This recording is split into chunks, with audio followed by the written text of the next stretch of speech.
In today's video, how to lose fat the right way for men and women. Hey guys, what's going on? This is Paul Ravella from ProPhysique.com, and today I have special guest Kate Callahan. What's up, Coach Kate? Oh, another day. Well, Kate here is finishing up her degree at the University of South Florida, and she's got some exciting results from her body comp changes over the last couple of years. In fact, over the last year, you just did a body comp and you've lost body fat and gained a lot of lean body mass. Lean body mass, yes. So I thought it would be a good time for us to discuss how to do that the right way. I think that's a great topic of conversation, and I would love to share my own experience. Yeah, so not only is Kate a coach for Pro Physique, she also competes, she's also getting educated, and so it's a perfect opportunity for us to just talk about what you've done over the last couple of years of adding muscle and improving your body composition. So let's talk about our top 5 tips about, and this is for general population people as well as contest prep competitors, but I think you made some good points, and the first one was not to crash diet. So can you talk a little bit about what you mean by crash diet and why that might be a bad idea? So when women in particular, they get really hung up on the scale and they want to see the number drop. And just because you drop weight doesn't necessarily mean that your body composition is changing for the better. So you'll find things like the military diet or the snake diet or, things that are cutting out foods that you're not going to sustain long term. Whereas I find first, understand your nutrition from what you're currently eating, and then look at areas that you can clean up, right? And kind of close that and hone it in and be consistent there. And you'll see results just from doing that without any intense restriction, without a rapid program that you just paid $150 for, maybe more, just for someone to tell you not to eat carbs and things that you're going to go off and do in your day-to-day life, because it's going to happen. Your kids are going to have birthdays, you're going to go on vacation and things like that. So instead, look at it from an individual perspective and look at where you're adding in extra calories, where you can kind of clean those things up. Like if you're drinking regular soda, switch to diet soda. If you're using lots of olive oil, maybe switch to a spray, and things like that. That'll easily clean things up and cut calories without necessarily overhauling your entire nutritional profile.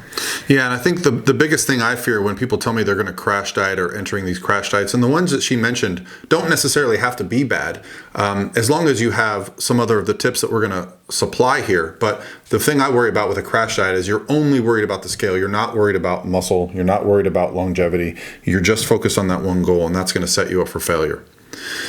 That's going to set us into our next goal, which is motivation. So a lot of us, when we try to enter a fat loss phase and want to do it the right way, it starts with a level of excitement. Yes. You and I did a video a while back called Rapid Fat Loss Protocol. So why don't we talk about the way you feel that can be something beneficial? Yeah, so when someone comes to me and they want to diet and they're like, I've got a vacation coming up or something, maybe your wedding, right? And you've been eating in a surplus for a while, usually you have enough adipose tissue or body fat to protect the muscle that you do have. And so jump-starting a fat loss phase with an extreme deficit from the jump, and extreme will be relative to the person, can kind of get them seeing movement, get them more excited, but it's not to crash diet from that point. It's a short period of time to jumpstart that using their high motivation and then bring calories back up, maybe bring cardio back down depending on what you manipulate there, and to sustain a deficit and then undulate that going forward. Yeah, and that's another great part of this, is that we don't want to use motivation for the entire part of the process. Motivation comes and goes, but if we're setting up good habits and routines, which sometimes getting into a diet, that's the most difficult part, is just changing your routine. Right. And so this Rapid Fat Loss Protocol, which again, I'll link it below. We did a specific video exactly on how to do that and what some of the pros and cons are. That's something that really requires you to make a major life shift, and then you can be set up for success long term. So now let's talk about what in my mind is, perhaps because we're both physique competitors, we coach a lot of people that compete in physique sports, and that is to diet the right way, you can't lose muscle. So let's talk about, I don't know, have you seen some research or something that kind of discusses the idea of what happens when we lose muscle during a fat loss phase?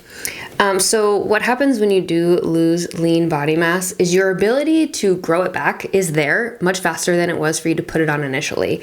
So any detraining periods that people go through or things like that, those are kind of the studies that look at muscle loss and then regain.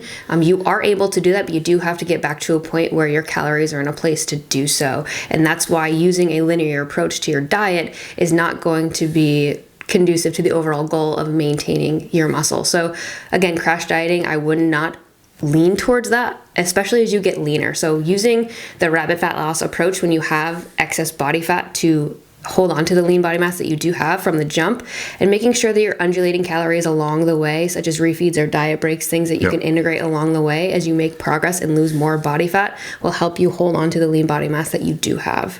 Yeah, so the other problem with a crash diet is that energy is going to typically be low. If you're just focused on the scale, you're not focused on, any type of resistance training. It's going to help you keep lean body mass. And the research that I was kind of referring to was this idea that the rebound effect, or putting body fat back on, really there's a close correlation between those people that lose a lot of muscle in a dieting phase and then put body fat back on quickly after. So if you're able to keep more muscle, it appears you're able to keep more body fat off.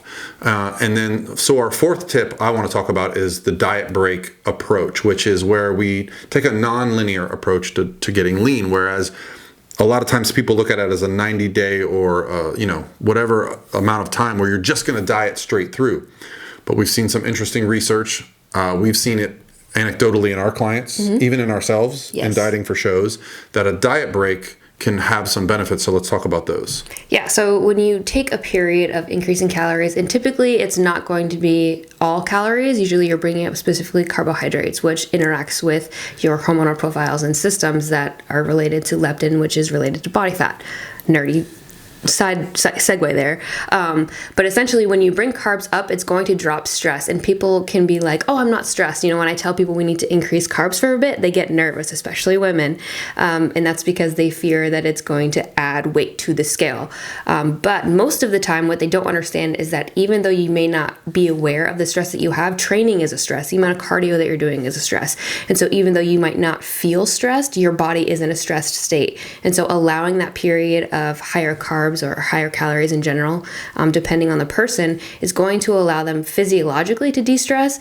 And not only that, your performance is going to be better, your energy is going to be better, and what we'll see is their NEAT goes up.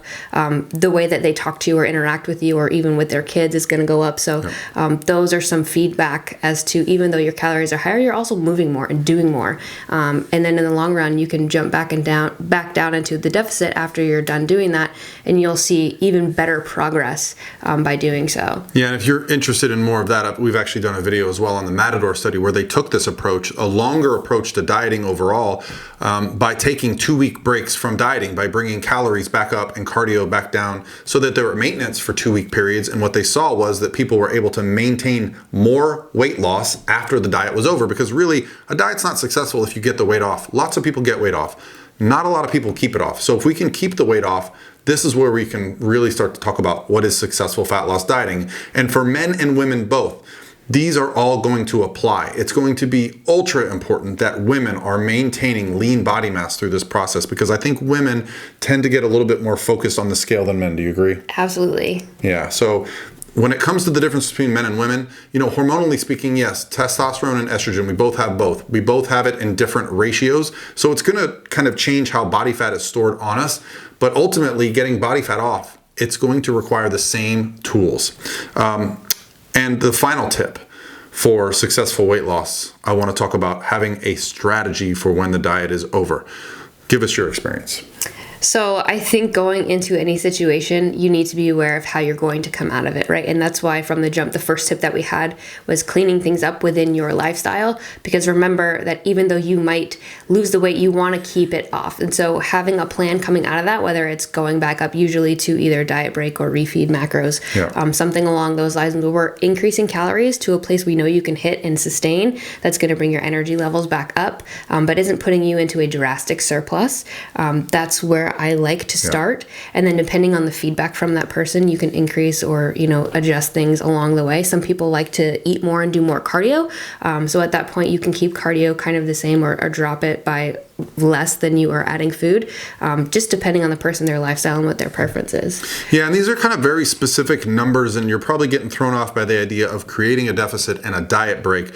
But no matter what approach you take, I don't care if you're doing the military diet, the snake diet, the eat dirt diet, whatever it is, if you don't have a plan for when that period of time ends and you go back to your previous lifestyle, your previous eating, your previous training, that is a recipe for not only gaining the body fat back, but body fat overshooting Yes. to the point where you are now heavier than you were the first time you tried to diet. So that's going to be it for us today. Our top 5 tips. If you have questions or comments below, please do that. Kate has a wonderful channel as well. I'll link that in the description box. Go follow Kate's channel and ask us questions. And if you want more specific information, let us know. We'd be happy to provide that. For now, that's it. I'm Paul, and this is Kate from ProPhysique.com. Talk to you later.